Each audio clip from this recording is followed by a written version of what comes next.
Bismillahirrahmanirrahim. Assalamualaikum warahmatullahi wabarakatuh.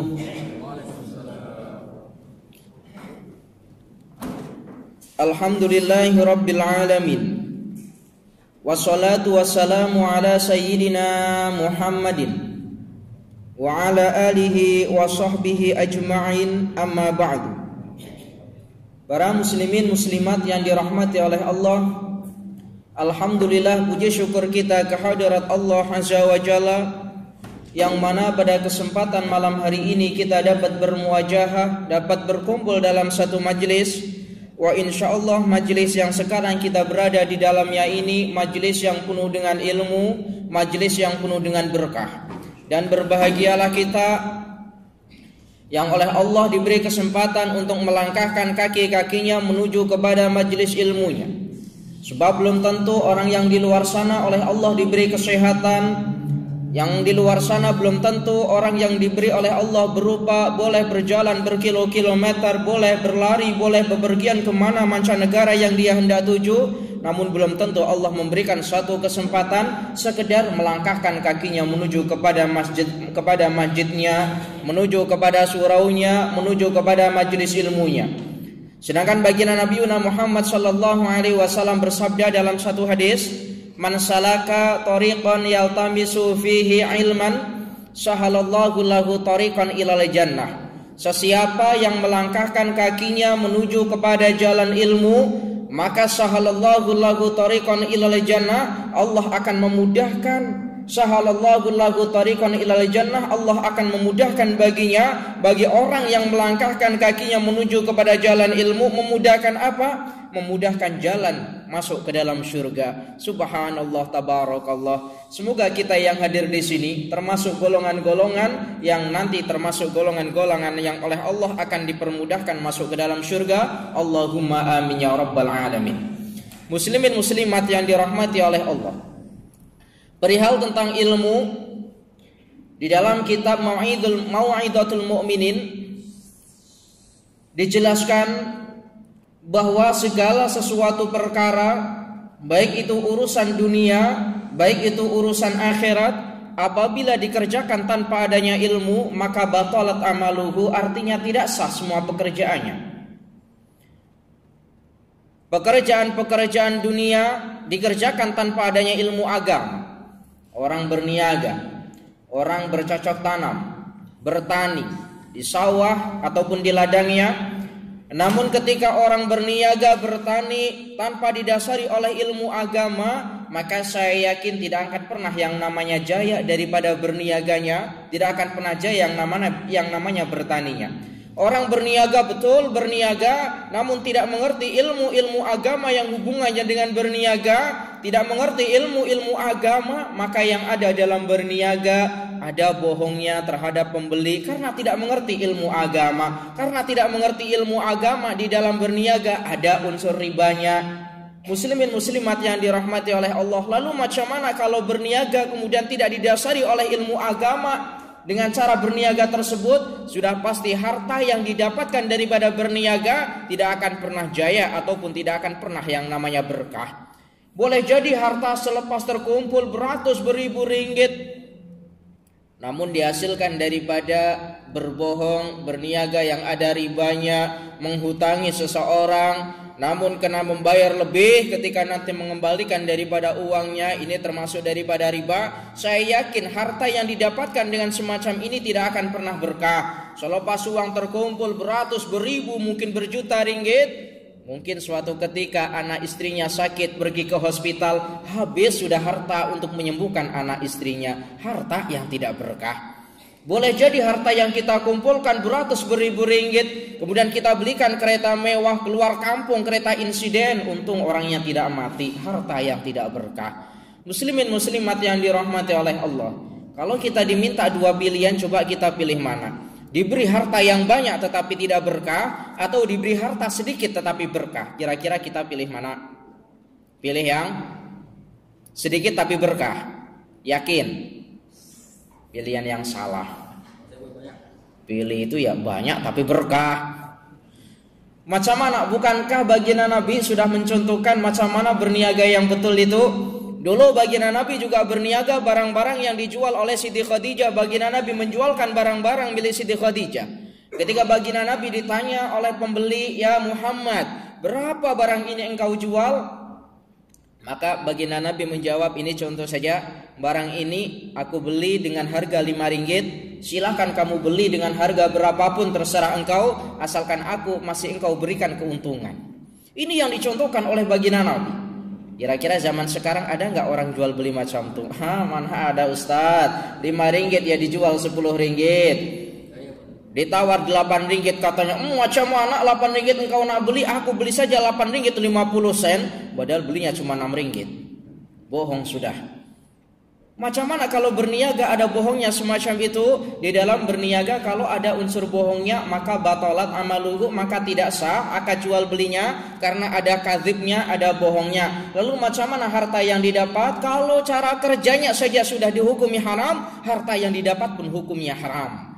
Muslimin muslimat yang dirahmati oleh Allah, setiap perkara dunia itu dalam kitab Ta'limul Muta'alim dijelaskan, perkara dunia bisa menjadi perkara akhirat atau menjadi pahala akhirat apabila bagus niatnya, dan sebaliknya perkara akhirat itu hanya mendapatkan pahala dunia saja apabila buruk niatnya.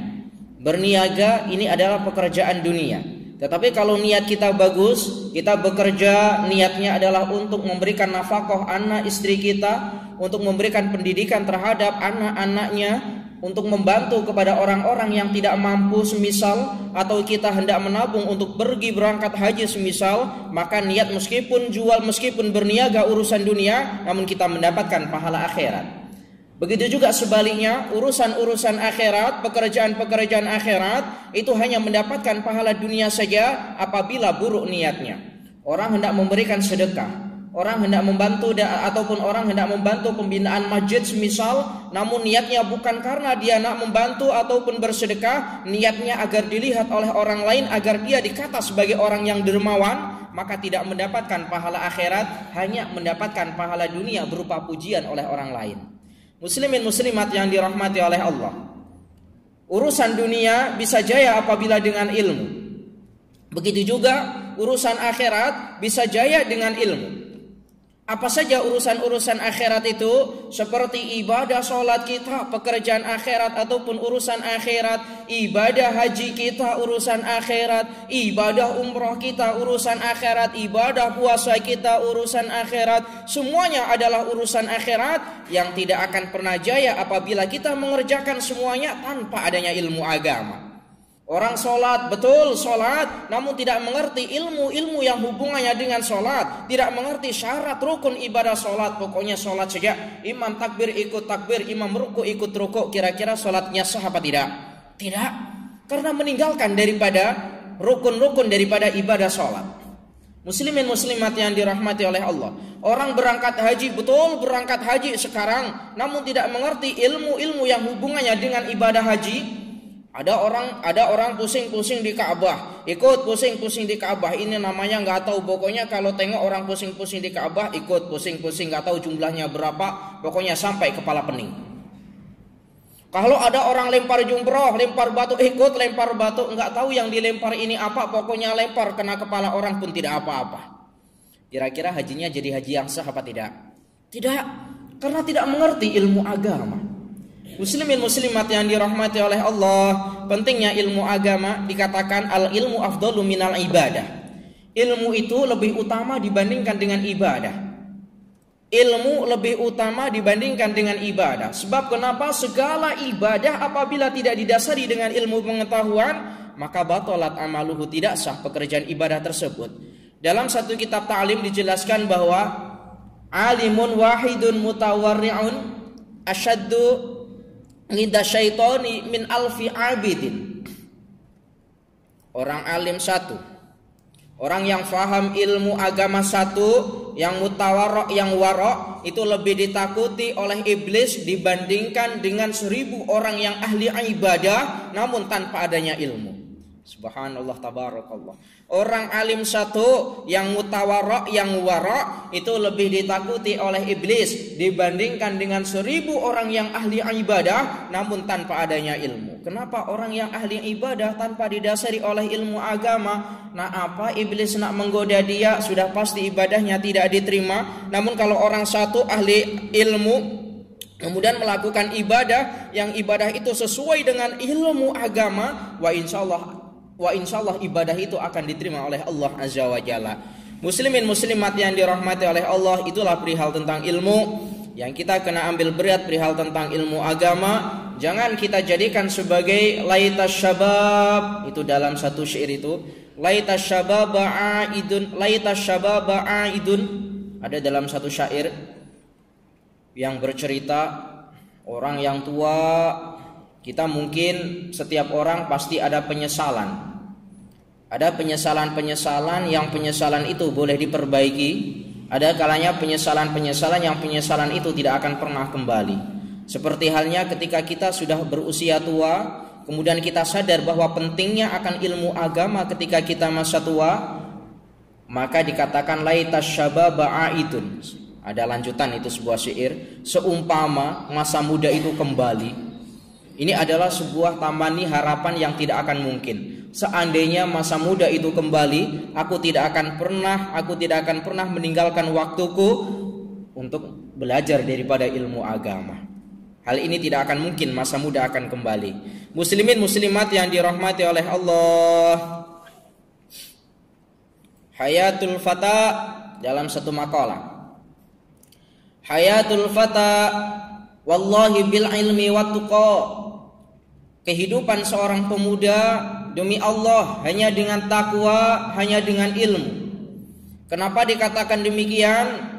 Sebab boleh tegaknya masyarakat, sebab boleh tegaknya satu negara yang kuat itu ditentukan bukan dengan orang tuanya, namun ditentukan oleh para pemuda-pemudanya. Jikalau pemuda-pemuda yang ada pada satu negara tersebut akhlaknya sudah tidak bagus, artinya tidak dibekali dengan ilmu agama dan ketakwaan, maka akan hancurlah suatu negara tersebut. Kenapa kita tengok yang menguasai sosial media, baik Facebooknya, internetnya, YouTube-nya, adalah para pemuda. Yang menguasai televisi adalah pemuda. Yang menguasai radio adalah pemuda. Yang menguasai harian surat kabar, koran dan lain sebagainya, majalah dan lain sebagainya, semuanya pemuda.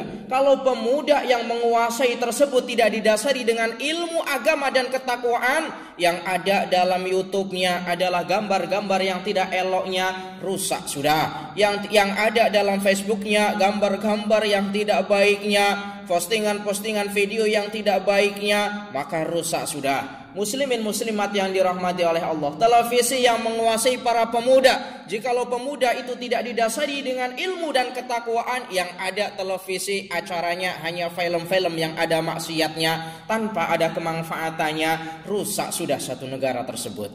Muslimin muslimat yang dirahmati oleh Allah, ada 7 golongan. Yang 7 golongan ini nanti akan dilindungi oleh Allah di akhirat kelak, di mana ada 7 golongan, yang 7 golongan itu nanti akan dilindungi oleh Allah di saat tiada lagi perlindungan dan hanya Allah lah yang akan melindunginya. Siapakah 7 golongan ini? Di antaranya adalah seorang pemuda yang masa hidupnya digunakan, atau masa hidupnya seorang pemuda yang masa hidupnya dihabiskan untuk beribadah kepada Allah Azza wa Jalla. Di antara 7 golongan itu adalah seorang pemuda atau pemuda yang masa mudanya digunakan untuk beribadah kepada Allah Azza wa Jalla. Pemuda yang semacam ini ketika nanti pada hari kiamat akan dilindungi oleh Allah secara langsung, di mana pada saat itu tiada lagi perlindungan kecuali hanya Allah lah yang melindunginya. Kita tengok, kenapa seorang pemuda bukan orang-orang tua yang nanti, bukan orang-orang tua yang dimaksud dalam hadis tersebut. Seorang tua yang ahli ibadah, yang masa tuanya digunakan untuk beribadah kepada Allah Azza wa Jalla. Kenapa bukan mereka? Kenapa para pemuda? Sebab boleh kita tengok, kalau ada orang tua, kalau ada orang yang tiap-tiap harinya sholat berjamaah, tiap-tiap harinya i'tikaf, tiap-tiap harinya beribadah di dalam masjid, khusyuk dalam masjid. Ketika kita tanya berapa umurnya, umurnya 80 tahun. Rasanya sudah tidak spesial rasanya. Maklum, umur-umur 80 tahun sudah masa-masa penghabisan umur, yang mana umur itu digunakan untuk beribadah. Tidak ada spesial. Tapi kalau ada orang yang aktif, sholat berjamaahnya, belajar ilmunya, beribadah, i'tikaf, baca Al-Quran di dalam masjidnya, ditanya umurnya berapa? 20 tahun. Subhanallah, spesial ini. Saya nggak tengok di majelis ini ada pemuda yang umurnya 20 atau mungkin 25 tahun ke bawah. Saya nggak tengok kemana para pemudanya. Tua-tua semua. Muslimin muslimat yang dirahmati oleh Allah. Rasanya saya yang paling muda ini rasanya. Muslimin muslimat yang dirahmati oleh Allah, memang susah. Masa muda, yang mana masa mudanya ketika darahnya masih panas-panasnya, hendak berjalan kemana-mana yang dia suka, maka rasanya susah. Kalau tengok ada, maka mungkin 1001 yang kita jumpa pemuda yang masa mudanya digunakan untuk beribadah kepada Allah Azza wa Jalla. Padahal yang namanya biasanya kalau pemuda ini ditanya, kenapa engkau tidak sholat berjamaah? Kenapa engkau tidak belajar ilmu? Kenapa engkau tidak mendatangi daripada majelis ilmunya? Biasanya jawabnya, urusan ibadah itu urusan orang yang sudah umur 50 tahun ke atas. Padahal kalau kita boleh tengok, Allah mengambil ruh kita itu tidak ditentukan oleh umur. Boleh jadi umur 30 tahun Allah mengambil ruh kita, boleh jadi umur 40, boleh jadi umur 50, boleh jadi umur 60, boleh jadi Allah memberikan usia yang panjang. Lalu kenapa ketika tidak ada jaminan umur kita nanti diambil oleh Allah, kenapa kita menunggu beribadah yang khusyuk? Kenapa kita harus menunggu masa tua sedangkan kita tidak ada jaminan hidup berapa tahun di dunia ini? Muslimin muslimat yang dirahmati oleh Allah, ada 3 perkara yang 3 perkara ini tidak boleh kita ketahui ujung-ujungnya. Ada 3 perkara yang 3 perkara ini menjadi rahasia Allah Azza wa Jalla. Manusia tidak mengetahuinya 3 perkara ini. Apa saja? Yang pertama adalah perihal tentang kematian kita. Kita mati pada usia berapa? Kita mati dalam keadaan macam mana? Kita mati dalam usia berapa? Macam mana kita nanti akan mati? Di tempat mana kita akan mati? Tidak ada orang yang tahu. Kadang-kala ada orang yang sakit, tiap-tiap hari pulang rumah, balik hospital, balik rumah, terus tiap-tiap hari semacam itu, namun dia tidak kunjung-kunjung mati. Ada kalanya orang yang sehat, gak ada sakit, gak ada apa, pulang ke rumah jatuh kena batu mati. Ada yang semacam itu. Umur tidak boleh ditentukan karena menjadi rahasia Allah Azza wa Jalla. Ini adalah sebab kalau kita semisal hendak berbuat maksiat ataupun dosa, maka ingatlah, macam mana ya Allah, macam mana ketika nanti aku berbuat dosa dan ketika itu engkau menjabut daripada ruh daripada jasadku. Maka kita ingat bahwa mati dalam keadaan melakukan perbuatan maksiat, matinya adalah dalam keadaan su'ul khatimah. Dan mati dalam keadaan su'ul khatimah, dakhalan nar, masuk ke dalam neraka. Ketika kita hendak berbuat maksiat, ingatlah macam mana nanti ketika kita hendak berbuat maksiat atau kita berbuat maksiat semacam itu dan Allah mengambil ruh daripada jasad kita ketika kita melakukan perbuatan maksiat tersebut, dakhalan nar, kita mati dalam keadaan su'ul khatimah. Muslimin muslimat yang dirahmati oleh Allah, yang kedua selain kematian yang menjadi rahasia Allah yang kedua adalah perihal tentang rizki kita. Rizki kita tidak ada yang tahu. Boleh jadi kita bekerja pagi, pulang petang, mungkin pulang kita malam. Namun boleh jadi Allah tidak memberikan kekayaan yang lebih terhadap kita. Ada kalanya orang yang kerja biasa-biasa, namun Allah memberikan kekayaan terhadapnya. Subhanallah, tabarakallah. Karena rizki menjadi urusan Allah Azza wa Jalla. Gak usah takut. Manusia tidak usah takut untuk tidak makan. Manusia tidak usah takut untuk tidak bisa makan. Jangan takut. Hewan yang terkecil pun berupa semut, Allah menjamin daripada rizkinya. Lalu macam mana dengan makhluknya? makhluk manusianya, hambanya yang berupa manusia, kenapa takut sedangkan manusia oleh Allah diciptakan dalam keadaan yang sesempurna mungkin. Kita ini diciptakan lebih sempurna dibandingkan dengan makhluk-makhluk yang lain. Di dalam ayatul Quran Allah menjelaskan laqad khalaqnal insana fi ahsani taqwim. Sungguh aku telah menciptakan, kata Allah, sungguh aku telah menciptakan manusia dalam keadaan yang sangat-sangat sempurna. Kita diciptakan oleh Allah dalam keadaan sempurna. Macam mana Ustadz sempurna? Coba kita bayangkan. Allah menciptakan kita, kepala di atasnya ada rambutnya. Kenapa rambut di atas kepala tidak di bawah kaki saja? Subhanallah tabarakallah, untuk melindungi daripada panasnya. Allah menciptakan kita dua mata, yang satu kanan, yang satu kiri, ada di depan. Coba bayangkan kalau mata itu satu ada di depan, yang satu ada di belakang, alangkah tidak eloknya manusia itu. Allah menciptakan kita satu hidung, yang mana satu hidung ini ada dua lubang. Coba kita bayangkan, dua lubang ini menghadap ke bawah. Coba kita bayangkan seumpama Allah menciptakan manusia dengan satu hidung, dengan dua lubang di dalamnya, dan dua lubang itu menghadap ke atas. Bayangkan kalau pada musim penghujan. Subhanallah tabarakallah. Sungguh elok ciptaan Allah Azza wa Jalla terhadap manusia.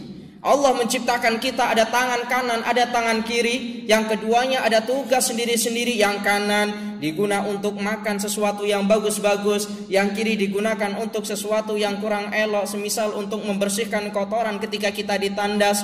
Subhanallah tabarakallah. Coba bayangkan kalau Allah hanya menciptakan satu tangan, makan dengan satu tangan ini, buang kotoran atau bersihkan kotoran dengan satu tangan ini, alangkah tidak eloknya. Subhanallah tabarakallah. Inilah manusia diciptakan oleh Allah dalam keadaan yang sesempurna mungkin.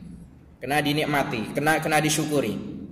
Nikmat itu ada kalanya berupa kesehatan. Tidak berarti harus nikmat itu berupa harta kekayaan, tidak. Nikmat itu boleh berupa kesehatan, mungkin berupa harta benda, mungkin berupa anak dan istrinya, mungkin berupa bahkan musibah pun kalau kita telusuri mungkin musibah itu juga menjadi nikmat terhadap kita. Macam mana Ustadz musibah bisa menjadi nikmat?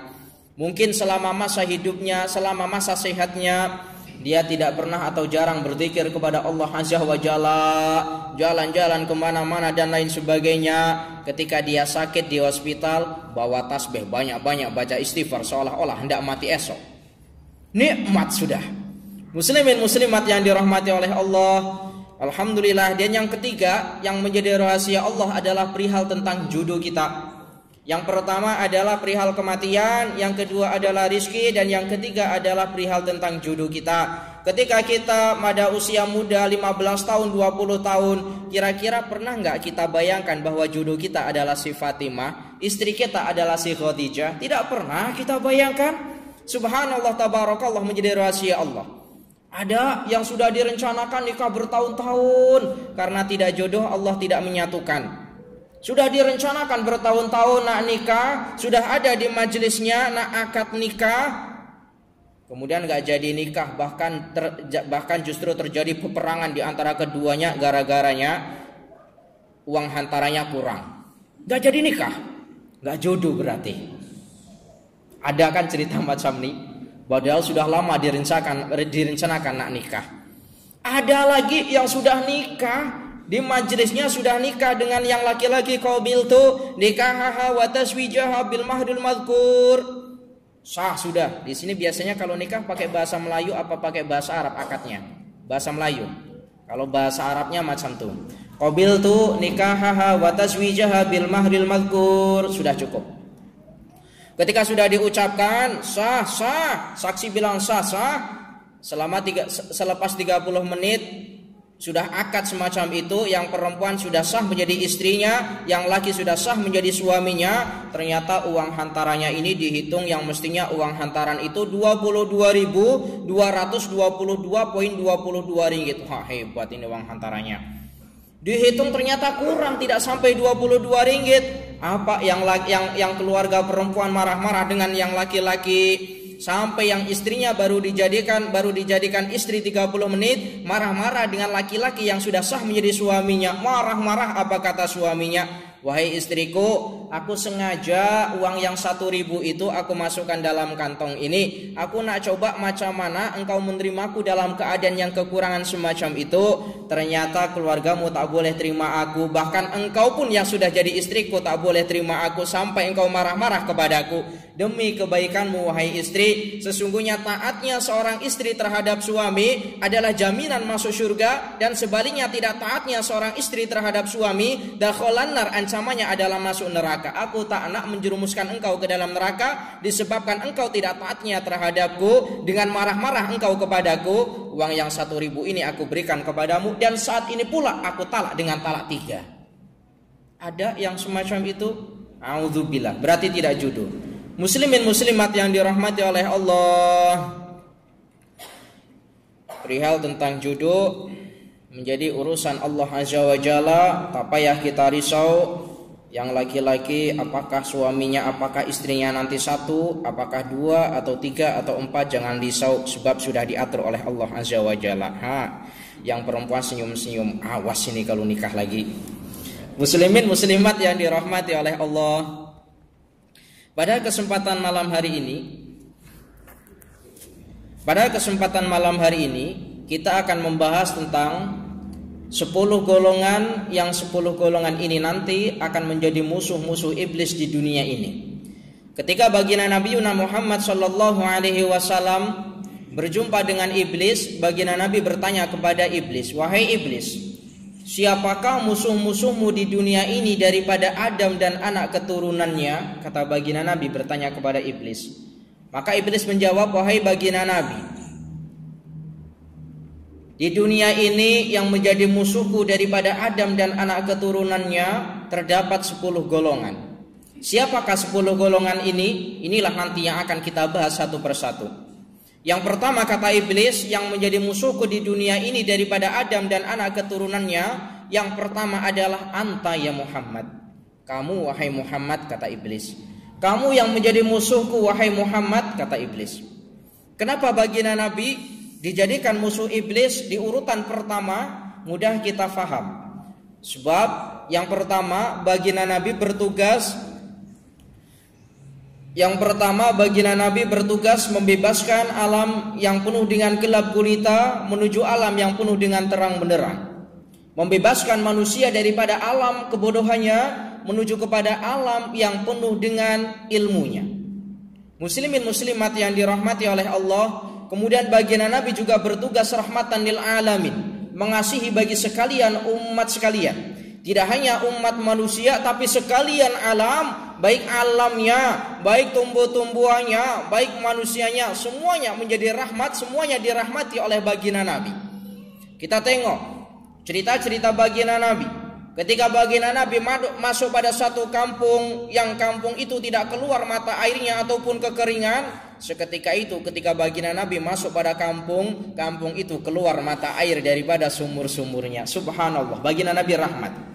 Ketika baginda Nabi lalu pada satu tumbuhan yang tumbuhan itu hendak mati, maka seketika itu tumbuhan tumbuh menjadi suburnya menyambut kedatangan baginda Nabi. Subhanallah, tabarakallah, rahmat baginda Nabi. Ketika baginda Nabi menyampaikan dakwah dan risalahnya, ini berbeda dengan nabi-nabi sebelum baginda Nabi. Di mana sebelum baginda Nabi ada Nabi Nuh, ada Nabi Soleh, ada Nabi Musa. Nabi Nuh menyampaikan dakwah disampaikan oleh umat, kemudian umat tidak menerima dakwah Nabi Nuh pada saat itu, maka Nabi Nuh berdoa kepada Allah, "Ya Allah, berikanlah azab kepada umatku yang tidak menerima daripada risalah dan dakwahku." Ini doa Nabi Nuh. Kemudian Allah menimpakan satu musibah yang besar terhadap umat Nabi Nuh yang tidak mau taat terhadap Nabi Nuh. Berupa apa? Berupa banjir bandang di lautan dan menenggelamkan umat-umat yang tidak mau taat terhadapnya. Nabi Soleh ketika menyampaikan dakwah, "Wahai umat, ini ajaran yang benar, ini kalimat tauhid yang betul." Kemudian umat tidak menerima dakwah Nabi Soleh. Nabi Soleh berdoa kepada Allah, "Ya Allah, berikanlah azab terhadap umatku yang tidak menerima daripada dakwah dan risalahku." Maka Allah menurunkan satu musibah yang besar berupa gempa bumi yang dahsyat yang menenggelamkan umat-umat yang tidak mau taat terhadap Nabi Soleh.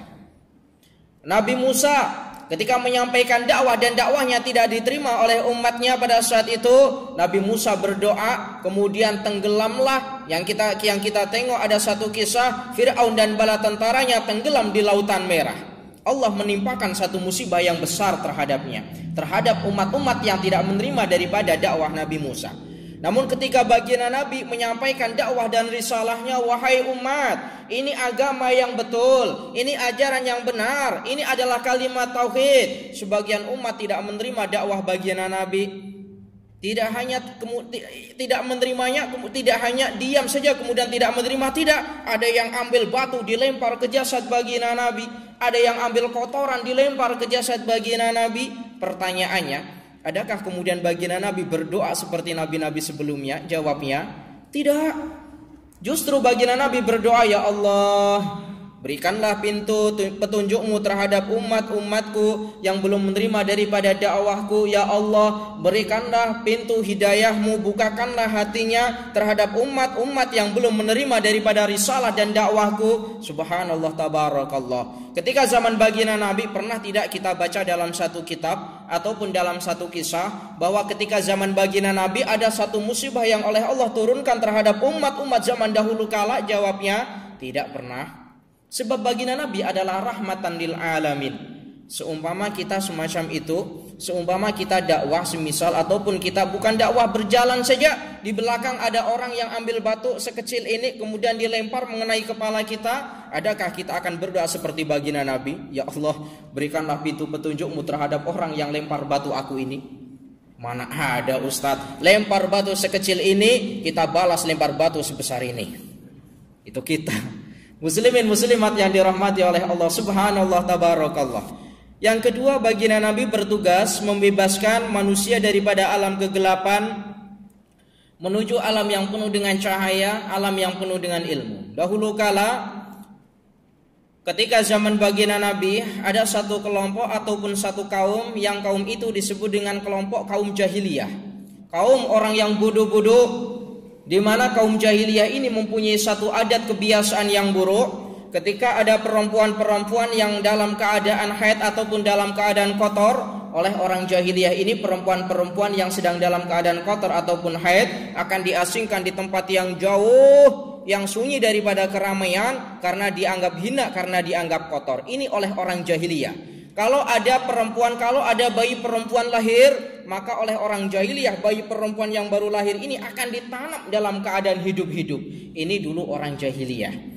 Namun ketika baginda Nabi menyampaikan risalah dan dakwahnya, yang dulu orang jahiliyah semacam itu, maka baginda Nabi yang dulu orang jahiliyah merendahkan kaum perempuan, justru baginda Nabi mengangkat derajat perempuan. Subhanallah tabarakallah. Macam mana baginda Nabi mengangkat derajat perempuan?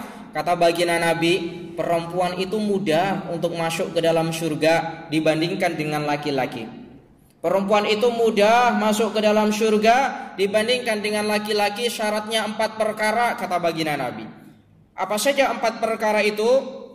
Perempuan itu kan lebih sedikit ibadahnya dibandingkan dengan laki-laki.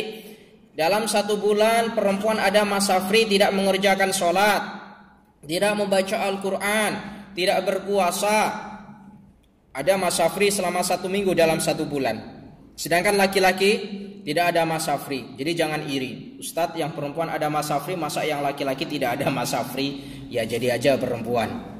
Muslimin muslimat yang dirahmati oleh Allah, perempuan meskipun ibadahnya sedikit namun mudah masuk surga, kata baginda Nabi, dengan 4 perkara. Yang pertama, yang istrinya yang punya anak perempuan yang gak hadir di majelis ini boleh nanti bagi tahu melalui lesan, ataupun kalau semisal melalui lesan tidak berani, maka bagi tahu melalui SMS ataupun message atau WhatsApp-nya. Nanti dikira nak ceramah ataupun macam mana, nanti selepas dihantar kemudian hantar lagi balik message, maaf salah hantar, nggak apa-apa kalau malu. Apa saja 4 perkara ini? Yang pertama, perempuan-perempuan yang senantiasa mengerjakan ibadah sholat fardunya. Ini yang pertama. Yang kedua, perempuan-perempuan yang senantiasa mengerjakan ibadah puasa fardunya. Yang kedua, mudah. Sholat fardu dikerjakan, puasa fardu dikerjakan, mudah. Yang ketiga, perempuan-perempuan yang perempuan-perempuan yang senantiasa menjaga kehormatannya, termasuk menjaga auratnya di hadapan laki-laki. Ini termasuk menjaga daripada kehormatannya. Yang ketiga ini yang sedikit susah. Yang keempat, perempuan-perempuan yang senantiasa taat terhadap suaminya. Yang keempat ini pun kadangkala susah. Yang pertama mudah, sholat fardu mudah, puasa fardu mudah kita kerjakan. Yang ketiga adalah menjaga kehormatannya, ini kadangkala susah. Tidak sedikit perempuan-perempuan yang mudah-mudah selfie kita tengok dalam YouTube-nya, dalam Facebook-nya, dalam Twitter-nya. Yang paling senang dengan selfie-selfie-nya adalah perempuan.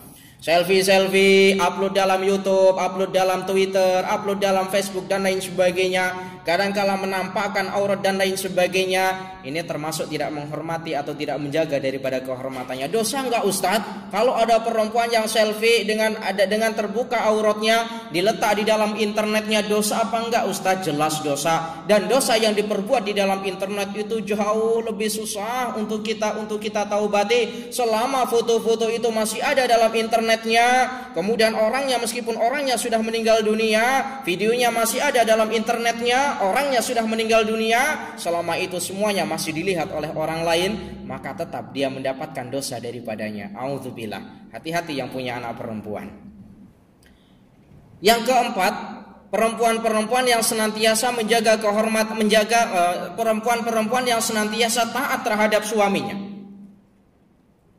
Kadangkala ada istri-istri yang izin kepada suaminya nak pergi jenguk saudaranya yang sakit, nak pergi ke kawannya, minta izin kepada suaminya, sudah dibagi izin sama suaminya. Ternyata tidak sampai kepada keluarganya, tidak sampai kepada kawannya yang sakit, yang ada justru jalan-jalan ke mall, jalan-jalan ke pasar, beli baju dan lain sebagainya. Berarti ini tidak taat terhadap izin yang dibagi oleh suaminya. Macam mana dikatakan dalam kitab Irsyadul Ibad, suami istri-istri yang taat terhadap suaminya maka pahalanya adalah al-jannah, surga. Sedangkan istri-istri yang tidak taat terhadap suaminya ancamannya adalah an-nar, ancamannya adalah neraka. Lalu macam mana Ustadz, boleh tidak perempuan itu berbohong atau istri itu berbohong terhadap suami, atau sebaliknya suami itu berbohong terhadap istri? Ada 3 perkara. Yang 3 perkara ini jikalau kita berbohong kita mendapatkan pahala, tetapi apabila kita berkata jujur kita justru mendapatkan dosa. Masa ada ustadz berbohong mendapatkan pahala? Ada. Yang pertama, berbohongnya seseorang ketika dalam peperangan. Contohnya, ketika ada orang lari masuk ke dalam rumah bilik kita semisal, kemudian kita ditanya oleh orang semisal, di mana orang yang lari tadi? Kita tanya balik, "Nak apa kamu cari orang yang lari tadi?" "Aku nak rompak dia, aku nak bunuh dia." Kemudian kita jawab, "Aku tidak tahu orang yang lari tadi, padahal orangnya ada dalam rumah kita." Bohong sudah. Bohong yang semacam ini kita mendapatkan pahala. Justru kalau kita jujur kita mendapatkan dosa. Kemana orang yang lari tadi? "Nah apa kamu cari orang yang lari tadi?" "Aku nak rompak dia, aku nak bunuh dia." Masuk saja ke dalam rumahku, free, sudah ada orang dalam bilik. Dosa yang semacam ini. Jujur tapi dosa. Yang kedua, bohongnya seseorang untuk mendamaikan 2 kelompok atau 2 orang yang sedang bermusuhan. Kita punya jiran sebelah kanan, kita punya jiran sebelah kiri. Jiran sebelah kanan ini bermusuhan dengan jiran sebelah kiri kita. Kita datangi jiran sebelah kanan kita habarkan, "Wahai jiran sebelah kananku, setiap kali aku duduk dengan jiran sebelah kiriku, setiap kali itu pula jiran yang sebelah kiriku itu membicarakan kebaikan engkau wahai jiran sebelah kanan." Ketika kita masuk atau ketika kita berkunjung bermain ke jiran sebelah kanan, kita habarkan, "Wahai jiran sebelah kiriku, setiap kali aku main ke jiran sebelah kanan, setiap itu pula jiran sebelah kananku ini membicarakan amal kebaikan."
Muslimin muslimat yang dirahmati oleh Allah, bohong yang ketiga yang mendapatkan pahala adalah bohongnya seorang suami terhadap istri ataupun bohongnya istri terhadap suami, yang tidak lain adalah untuk kerukunan dalam rumah tangganya. Satu contoh, semisal ketika suami pergi ke pasar kemudian tengok baju perempuan yang dianggap suaminya ini baju yang elok untuk istrinya, ini contoh saja, kemudian dibelikan baju itu buat istrinya, sampai rumah dibagikan kepada istrinya, wahai istriku, aku berikan, aku hadiahkan engkau baju yang elok, engkau pakai wahai istriku. Sampai di rumah bajunya dipakai oleh istrinya, masuk ke dalam bilik dipakai bajunya, ternyata bajunya tak muat lagi dipakai sama istrinya. Ditengok, oh maklum ini baju budak-budak harga 10 ringgit dibagi sama istrinya. Keluar bilik, kemudian baju dilepas, diletak dalam lemari, keluar bilik ditanya sama suaminya, macam mana baju yang aku belikan kepada engkau wahai istriku? Istri berbohong, Masya Allah, Subhanallah, Tabarakallah, aku tidak pernah menjumpai pakaian yang seindah, yang seelok yang engkau belikan padaku wahai suamiku. Karena aku takut kotor, pakaian itu aku simpan saja dalam lemari, padahal bajunya tak muat lagi dipakai. Bohong istri semacam ini, mendapatkan pahala bohong yang semacam ini. Seumpama kalau semisal jujur, nanti pasti hati seorang suami akan sakit. Apa baju buruk macam ini harga 10 ringgit, baju budak-budak engkau belikan buatku, sakit sudah nanti hati seorang suami. Begitu juga sama istri juga boleh berbohong terhadap suaminya, suami boleh berbohong terhadap istrinya. Pagi-pagi hari Ahad ataupun hari Sabtu tiada kerja, yang laki-laki nggak ada kerja, yang perempuan nggak ada kerja. Yang perempuan istrinya ini masak pagi-pagi nak dibuat untuk suaminya, masak nasi goreng ataupun maggi goreng. Selepas matang dibagikan ke suaminya, suaminya baru makan satu sudu, ditanya sama istrinya, macam mana wahai suamiku masakan yang aku masak? Suaminya jawab, Subhanallah, Tabarakallah, aku tak pernah makan selezat daripada nasi goreng ataupun maggi goreng yang engkau masak pada pagi hari ini. Padahal di dalam hatinya, ini nasi goreng apa garam goreng? Masin sangat, Subhanallah, Tabarakallah, biar istriku aku cukup makan satu sudu saja, sisanya yang satu pinggan ini aku simpan saja buat masak, buat makan nanti petang ataupun nanti sore. Padahal ini nggak kemakan sebab masin sangat. Subhanallah, Tabarakallah, suami berbohong terhadap istrinya mendapatkan pahala. Seumpama kalau jujur semisal justru mendapatkan dosa, hati perempuan pasti akan sakit, hati seorang istri pasti akan sakit. Muslimin muslimat yang dirahmati oleh Allah, sekarang tahu sudah, berbohong terhadap suami, berbohong terhadap istri ada yang diperbolehkan kalau tujuannya adalah untuk kerukunan dalam rumah tangganya. Jadi nanti kalau semisal suaminya mendapatkan jawaban daripada istrinya seperti tadi, maka tahulah bahwa jawaban istrimu adalah jawaban yang bohong. Lalu macam mana kalau sudah tahu berbohong? Pergi ke pasar, pergi ke mall, beli baju yang lebih mewah lagi, yang lebih bagus lagi. Dan tahulah engkau wahai perempuan, jikalau engkau mendapati jawaban suamimu seperti tadi, suamimu adalah orang yang berbohong. Lalu macam mana kalau sudah tahu berbohong? Masa lagi yang lebih nikmat bagikan kepada suaminya, jangan yang lebih masin lagi. Subhanallah, Tabarakallah. Muslimin muslimat yang dirahmati oleh Allah. Yang kedua yang menjadi musuh iblis adalah imamun adilun, seorang pemimpin yang adil. Pemimpin yang adil, siapakah pemimpin yang adil itu? Pemimpin yang adil adalah orang yang ketika orang memimpin terhadap sesuatu, dia tidak condong ke sebelah kanan, tidak condong ke sebelah kiri. Artinya atawasud bainahuma, berada di tengah-tengah. Kalau golongan sebelah kiri melakukan perbuatan yang salah, hukumi sesuai dengan kesalahan. Kalau sebelah kanan melakukan perbuatan yang salah, hukumi sesuai dengan kesalahan. Jangan berat sebelah kalau sebelah kanan melakukan kesalahan, karena yang melakukan kesalahan adalah orang yang kaya raya yang mampu memberikan uang terhadap kita, hukumannya ringan. Tetapi kalau ada orang yang berbuat kesalahan dan dia tidak mampu memberikan uang terhadap kita, kita hukum dengan yang seberat-beratnya. Ini bukan cermin pemimpin yang adil. Lalu siapakah pemimpin itu? Setiap kita yang hadir di sini adalah pemimpin. Yang laki-laki memimpin terhadap anak dan istrinya, yang istrinya menjadi pemimpin terhadap harta-harta yang dimiliki oleh suaminya, semuanya adalah pemimpin. Dan pemimpin yang adil Ini berat, oleh sebab itu jikalau ada pemimpin yang adil, maka Allah nanti akan memasukkannya ke dalam surga. Yang disabdakan oleh baginda Nabi, seorang pemimpin itu ibarat melangkahkan kakinya, yang satu masuk ke dalam neraka, yang satu lagi melangkahkan kakinya masuk ke dalam surga. Jikalau dia dalam memimpin kemudian tidak adil, maka dia masuk ke dalam neraka. Dan jikalau dia dalam memimpin menjadi pemimpin yang adil, maka masuklah ia ke dalam surga. Muslimin muslimat yang dirahmati oleh Allah, pemimpin yang adil dikatakan yang suaminya ini menjadi pemimpin terhadap keluarganya, anak dan istrinya. Diterangkan dalam kitab Ta'limul Muta'alim yang dikarang oleh Syekh Azharunuji, bahwa jikalau seorang suami pendidikan anak dan istrinya jikalau melakukan perbuatan dosa ataupun perbuatan maksiat, sementara suaminya mengetahuinya dan tidak menegur daripada istri dan anaknya, maka dosa yang diperbuat oleh anak dan istri menjadi tanggung jawab daripada suaminya. Lalu macam mana pendidikan yang ada pada anak dan istrinya itu menjadi tanggung jawab siapa? Menjadi tanggung jawab daripada suaminya. Seumpama suaminya tidak mampu memberikan ilmu agama terhadap anak dan istrinya, maka kewajiban bagi seorang suami adalah menghantarkan anak dan istrinya kepada orang yang pandai ilmu agama. Seumpama tidak nak menghantarkan mereka berdua kepada orang-orang yang ahli agama, jikalau mereka melakukan perbuatan dosa, maka perbuatan itu ditanggung oleh suaminya. Muslimin muslimat yang dirahmati oleh Allah, berat bagi kita. Muslimin muslimat yang dirahmati oleh Allah. Yang ketiga, yang menjadi musuh iblis yang ketiga adalah ghaniyun. Seorang orang kaya raya, ghaniyun mutawati'. Orang kaya raya yang dermawan. Orang yang kaya yang dermawan. Dengan kekayaannya, dengan hartanya, dia yang dengan tangan untuk membantu orang-orang yang memerlukan, membantu orang-orang yang terkena musibah. Ini adalah orang kaya yang dermawan, yang berpikir bahwa semua harta yang dimilikinya adalah hanya sebagai titipan yang oleh Allah berikan terhadapnya. Kalau boleh saya umpamakan tentang harta ini, harta itu adalah ibarat air yang mengalir pada satu paip, kemudian air itu jatuh ke bawah.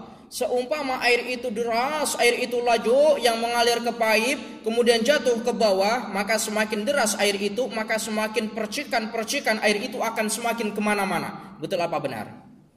Begitu juga dengan rizki yang oleh Allah berikan terhadap kita. Ketika Allah memberikan rizki berupa harta kekayaan semisal yang tadi saya ibaratkan paip, ketika rizki itu mengalir banyak terhadap kita, maka jangan lupa bahwa rizki itu harus ada terbagi ke kanan, ke kiri, ke belakang, ke depan kita kepada orang-orang yang memerlukan daripada harta tersebut. Subhanallah tabarakallah. Muslimin muslimat yang dirahmati oleh Allah, jikalau kita mengejar perkara dunia, ada satu makalah, jikalau kita mengejar perkara dunia, maka perkara akhirat tidak akan pernah mendatangi kita. Tapi kalau kita mengejar perkara akhirat, maka perkara dunia itu akan ikut kepada kita. Ibarat orang yang menanam padi, ini adalah orang yang menanam perkara akhirat. Orang menanam padi meskipun tidak menanam rumput, pasti akan tumbuh rumput di tengahnya. Betul apa benar? Tetapi kalau ada orang menanam rumput, maka mustahil akan tumbuh padi di tengah-tengahnya. Betul apa benar? Sama halnya ketika orang memperdulikan atau mementingkan daripada akhiratnya, wa insya Allah berupa rumput-rumput ataupun dunia itu akan ada di tengah-tengah kehidupan kita. Tapi kalau kita menanam rumput, kita mengejar perkara dunia, maka tidak akan pernah tumbuh yang namanya padi. Tidak akan pernah ada yang namanya akhirat. Kita disibukkan dengan urusan duniawi kita, urusan akhirat tertinggal dan lain sebagainya. Ada dalam satu syair dikatakan, hiya dunya aqallu minal qalili wa ashikuha adzallu minaz zalili. Hiya dunya aqallu minal qalili wa ashikuha adzallu minaz zalili. Dunia adalah kehidupan yang sedikit daripada perkara yang sedikit. Umur kita di dunia terbatas. Harta kita di dunia tidak untuk selama-lamanya. Ketika kita meninggal dunia, semua harta kita tinggalkan. Anak istri kita semuanya kita tinggalkan. perkara sedikit daripada perkara yang sedikit, sebab nanti ada kehidupan yang kekal abadi, yaitu berupa akhirat kelak. Wa ashikuha adallu minadzalili, dan kehidupan dunia dan hidup di dunia, atau wa ashikuha dan kehidupan dunia, adallu minadzalili, adallu perkara yang hina daripada perkara yang hina. Kenapa di dunia ini disebut dengan perkara yang hina daripada perkara yang hina? Sebab di dunia ini kita tengok kadangkala ada anak dengan ayahnya saling bermusuhan, bahkan tidak sedikit yang saling bunuh-membunuh. Kadangkala sesama saudaranya saling bunuh-membunuh. Kadangkala sesama jirannya saling bermusuhan yang pada akhirnya saling membunuh-membunuh. Karena berebut harta kekayaan pada akhirnya saling membunuh-membunuh. Ini yang disebut dengan adzallu minadzalili, hina dibandingkan daripada perkara yang hina. Sebab nanti di akhirat tidak ada yang demikian. Ketika kita hidup di surga nanti, insya Allah, ketika kita nanti hidup di surga nanti, semuanya tidak ada yang disebut dengan permusuhan dan sebagainya, tidak ada. Itulah kehidupan yang hakiki, kehidupan yang selama-lamanya, dan kita rindukan adalah al-jannatu, yang senantiasa kita rindukan adalah surga di akhirat kelak. Kemudian yang terakhir, yang keempat, karena masa kita terbatas, insyaallah akan saya lanjutkan pada pertemuan yang akan datang insyaallah. Yang keempat, yang menjadi musuh iblis adalah tajirun shadikun, seorang pedagang yang jujur. Pedagang yang jujur dalam berniaga, tidak ada unsur kadzibnya. Dalam berniaga tidak ada unsur ribanya. Kalau baik dikatakan baik, kalau jelek dikatakan jelek. Bukan perkara yang baik kemudian dicampur dengan perkara yang jelek agar timbangannya akan berat, agar beratnya ditambah semisal. Tidak yang semacam itu. Pedagang yang jujur ini menjadi musuh iblis, dan bahagialah kita kalau kita yang hadir di sini termasuk golongan-golongan yang menjadi musuh iblis, dan celakalah bagi kita kalau kita keluar daripada 10 golongan yang menjadi musuh iblis. Muslimin muslimat yang dirahmati oleh Allah, iblis menggoda kita dengan sangat halusnya. Ada kalanya dengan melalui perkara akhirat kita, ada kalanya melalui perkara dunia kita, ada kalanya iblis menggoda kita daripada perkara-perkara yang hak, ada kalanya iblis menggoda kita daripada perkara-perkara yang batil. Yang dalam Al-Quran diterangkan, di dalam Al-Quran itu dijelaskan, summa la'atiyannahum min baini aydihim wa min khalfihim wa an aymanihim wa an syama'ilihim wala tajidu aktsarahum syakirin, kata iblis. Aku akan mendatangi hamba-hambamu yang beriman dan bertakwa. Aku akan menggoda hamba-hambamu yang beriman dan bertakwa, ya Allah. Aku akan menggoda mereka daripada jalan yang lurus dan membelokkannya, dan aku akan menggoda mereka melalui arah aidihim, arah depan kita, kemudian khalfihim, arah belakang kita, aimanihim, arah kanan kita, syama'ilihim, arah kiri kita, kata iblis. Jadi arah-arah kiri kita, kanan, depan, belakang, semuanya menjadi sasaran iblis. Yang dimaksud dengan aidihim, arah depan kita adalah dengan perkara akhirat. Arah belakang kita ini disebut iblis akan menggoda dengan perkara-perkara dunianya sampai kita melupakan perkara akhirat. Arah kanan kita, menurut ulama ahli tafsir menjelaskan, arah kanannya ini disebut dengan iblis akan menggoda dengan menggunakan perkara-perkara yang hak. Kemudian dengan arah kiri kita, iblis akan mendatangi kita dengan perkara-perkara yang batil. Sampai bila iblis ini menggoda kita, wala tajidu aktsarahum syakirin, sampai engkau ya Allah tidak menjumpai daripada kebanyakan umatmu sebagai umat-umat yang bersyukur. Sebab kalau umat sudah tidak bersyukur terhadap Allah Azza wa Jalla, maka ancamannya adalah la in syakartum la azidannakum wa la in kafartum inna adzabi lasyadid, kata Allah. Jikalau engkau bersyukur atas nikmat yang aku berikan kepadamu, maka janji Allah la azidannakum, aku akan menambahkan nikmat kepadamu. Tetapi wala in kafartum, jikalau engkau ingkar atas apa yang aku berikan kepadamu, maka ancaman Allah adalah inna adzabi lasyadid, sungguh siksaku sangat pedih. Muslimin muslimat yang dirahmati oleh Allah, karena keterbatasan waktu yang ada, insyaallah akan kita lanjutkan pada pertemuan yang akan datang. Begitu juga perihal tentang iblis akan menggoda kita melalui perkara dunia ini, melalui apa saja, perkara akhirat dengan cara macam mana, insyaallah akan saya jelaskan. Kita doa sebentar terlebih dahulu. Bismillahirrahmanirrahim. Allahumma salli ala sayyidina Muhammad wa ala ali sayyidina Muhammad hamdan yuafi ni'amahu wa yukafi'u mazidah. يا ربنا لك الحمد كما ينبغي لجلال وجهك وعظيم سلطانك. اللهم صل على سيدنا محمد طب القلوب ودوائها وعافية الأبدان وشفائها ونور الأبصار وضيائها وقوت الأرواح وغذائها وعلى آله وصحبه وسلم.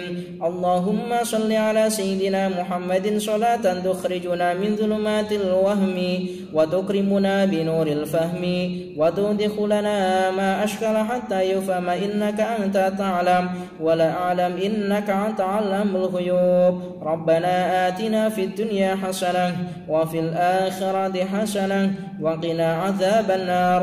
وصلى الله على سيدنا محمد وعلى آله وصحبه وبارك وسلم. سبحان ربك رب العزة عما يصفون وسلام على المرسلين والحمد لله رب العالمين. Ihdinas siratal mustaqim. Kita jumpa pada lain kesempatan. Assalamualaikum warahmatullahi wabarakatuh.